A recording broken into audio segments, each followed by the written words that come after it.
Common कौन सा है और रनिंग कौन सा है, स्टार्टिंग कौन सा है। यहाँ पे दो मोटर में हमको एक सीरीज लेना है। हमारा दोनों जल तो रहा है लेकिन ये मोटर घूम नहीं रहा है। देखा आपने लापरवाही का नतीजा है। तो दोस्तों आज हम जानने वाले हैं कि अगर जो आपके पास एक वॉशिंग मशीन का मोटर है और वो भी टॉप लोड का, जो कि आप आगे से उठाते हैं, तो इसमें कुछ इस तरीके का मोटर लगा हुआ होता है। अगर जो आपको ऐसा लग रहा है कि आपका मोटर खराब है या कोई टेक्नीशियन आपको बोल रहा है कि आपका मोटर खराब है, तो इसको किस तरीके से आप चेक कर सकते हैं सही है या खराब है। तो आज हम इसी के बारे में, ये पूरा वीडियो होने वाला है, इसी के बारे में आपको बताएंगे। सबसे पहले आपको क्या करना है, ये मोटर का जो आपको देख रहे हैं ये मोटर सेम है और ये मोटर सेम है। इधर आपको पीछे दिखा देता हूँ, यहाँ पे देख लीजिए, यहाँ पे 250 वोल्ट 220 वोल्ट 50 गीगावाट और 9 एमएफडी का कैपेसिटर इसमें होगा। ये 400 वोल्ट का एसी मोटर है और इस पे भी आपको दिखा देता हूँ, ये भी सेम ही है, 220 और 50 गीगावाट 9 एमएफडी का और 400 वोल्ट एसी मोटर। ठीक है, तो यहाँ पे ये हमारा 220 के करंट से ये जो मोटर है ये चलने वाला है। तो यहाँ पे आपको बता देता हूँ। अब इसको चेक किस तरीके से करना है कि आपका मोटर सही है कि नहीं है। तो सबसे पहले यहाँ पे देख लीजिए, मोटर का अगर जो आपका ऑटोमेटिक का मोटर है तो उसमें वायरिंग नहीं निकला होता है, तो वहाँ पे कुछ इस तरीके का सॉकेट दिया रहता है। यहाँ पे देख लीजिए, यहाँ पे सॉकेट दिया रहता है, यहाँ पे भी सॉकेट दिया रहता है। तो यहाँ पे आपको चेक करने का सबसे पहला जो प्रोसेस है वो है कि यहाँ पे देख लीजिए, यहाँ पे दो मोटर में हमको एक सीरीज लेना है। सीरीज लेके हमको, इसमें आप कंफ्यूज हो जाते हैं कि इसमें कौन से में जो है अपना कॉमन है, कौन सा रनिंग है, कौन सा स्टार्टिंग है। तो सबसे पहले बता दूं, कोई भी मोटर हो अगर जो ऑटोमेटिक का, तो उसका जो बीच वाला पार्ट होता है ये वाला, तो इसमें जो है हमारा कॉमन आता है। तो सबसे पहले हम कॉमन में एक को लगा देंगे।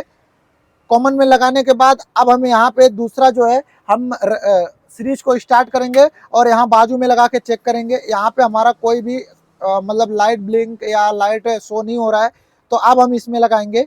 तो यहाँ पे देख लीजिए, वहाँ सीरीज में भी हमारा एक भी लाइट नहीं जल रहा है क्योंकि हमारा बटन ऑफ है और यहाँ पे भी हमारा कोई मतलब प्रोसेस जो है काम नहीं कर रहा है। तो यहाँ पे देख लीजिए, और इसको आपस में मैं टच करके भी दिखा देता हूँ ये काम कर रहा है कि नहीं कर रहा है। यहाँ पे देखिए, जैसे टच करते हैं लाइट हमारा ऑन हो जा रहा है और मतलब यहाँ पे हमारा जो इसका टर्मिनल है ये छोड़ दिया है। तो इस सिचुएशन में आपको मोटर जो है वो बदल देना चाहिए। अब हम नए मोटर की ओर बढ़ते हैं। यहाँ पे भी आपको दिखा देते हैं सेम प्रोसेस जो मैंने उसमें किया था, इसमें भी आपको करना है। बीच वाला इसमें लगाना है और जैसे ही आप इसमें लगाएंगे आपका लाइट जो है वो जलना स्टार्ट हो जाएगा। आप देख सकते हैं, मतलब यहाँ पे एक पॉइंट तो हमारा सही है और एक पॉइंट इधर भी लगा के आपको दिखा देंगे। यहाँ पे देख लीजिए, ये पॉइंट भी सही है। अब हमको चेक करना है इसमें कि हमारा ये मोटर जो है बॉडी करंट तो नहीं आ रहा है। तो आप किसी में भी एक में लगा के आप कहीं पे भी ऊपर लगाएंगे तो यहाँ पे अगर जो लाइट जलता है तो समझ लीजिएगा आपका मोटर जो है वो बॉडी शॉर्ट है। लेकिन यहाँ पे देख लीजिए, किसी में भी हमारा जो है नहीं जल रहा है, तो ये हमारा बॉडी शॉर्ट नहीं है। लेकिन इसमें क्या प्रॉब्लम हुआ है आपको बता देता हूँ। इसमें जो है इसका जो कॉयल होता है, कॉयल की जो बाइंडिंग होती है, जहां से हमारा टर्मिनल जॉइंट होता है ये सॉकेट के लिए, वहां से ये टर्मिनल जो है इसका छोड़ दिया है।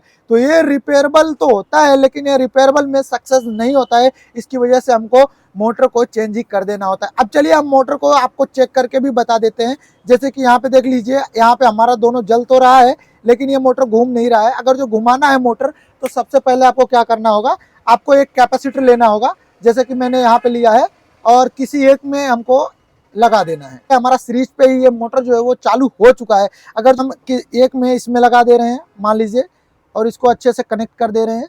यहाँ पे देख लीजिए, हमने एक में मोटर को एक में कनेक्शन जो है दे दिया है, हमने बीच वाले में अभी नहीं दिया है। तो सबसे पहले हम अब इसको लगाएंगे। इसका वाला जो कनेक्शन है हम यहाँ पे लगाएंगे, देखिए बीच में लगाएंगे।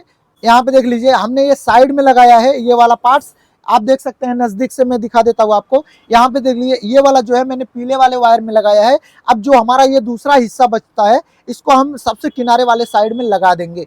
यहाँ पे जैसे ही हम लगाएंगे, आपको और दिखा देता हूँ, यहाँ से देख लीजिए किस तरीके से हमने लगाया है। ये वाला वायरिंग जो है, ये वाला हमने ये पीले वाले में कनेक्शन कर दिया है, ये हमारा रनिंग हो गया। अगर जो आप जिसमें एक कैपेसिटर और एक मेन लाइन देते हैं वो हमारा रनिंग हो जाता है, और जिसमें आप अकेले ही देते हो ये हमारा कॉमन हो जाता है। और ये जो हमारा अकेले का कैपेसिटर का होता है ये हमारा जो है स्टार्टिंग का हो जाता है। तो कुछ इस तरीके से होता है। अब मैं मोटर को आपको घुमा के दिखाता हूँ। पहले तो हम सीरीज पे ही चालू करेंगे, देखेंगे हमारा मोटर चालू हो रहा है कि नहीं। आप देख रहे हैं हमारा सीरीज पे ही ये मोटर जो है वो चालू हो चुका है। अगर जो हम कैपेसिटर इस्तेमाल नहीं करेंगे तो ये हमारा मोटर जो है वो नहीं चलेगा। तो कुछ इस तरीके से आप अपने मोटर का टेस्टिंग जो है वो कर सकते हैं। यही नहीं, अभी और सुनिए। पे देख लीजिए हमारा जो मोटर का कनेक्शन है वो आपको मैंने अच्छी तरीके से समझा दिया है। अगर जो आपका कोई भी डाउट हो तो आप हमको कमेंट करके जरूर हमारे से पूछ सकते हैं। तो यहाँ पे आप देख लीजिए, यहाँ पे कभी भी ऐसा डाउट हो कि इसमें कॉमन कौन सा है, कॉमन कौन सा है और रनिंग कौन सा है, स्टार्टिंग कौन सा है, तो आपको कोई बहुत ज़्यादा झमेला करने की जरूरत नहीं है। बीच वाला जो होता है वो एनी टाइम आपका कॉमन होता है, चाहे ये मोटर का हो, चाहे वो मोटर का, चाहे किसी का भी हो। इसमें जो बीच वाला यहाँ पे पिन होता है ये कॉमन होता है। तो आप इस तरीके से आप अपने वॉशिंग मशीन के मोटर को चेक कर सकते हो। तो दोस्तों मिलते हैं किसी नेक्स्ट वीडियो में, तब तक के लिए जय हिंद।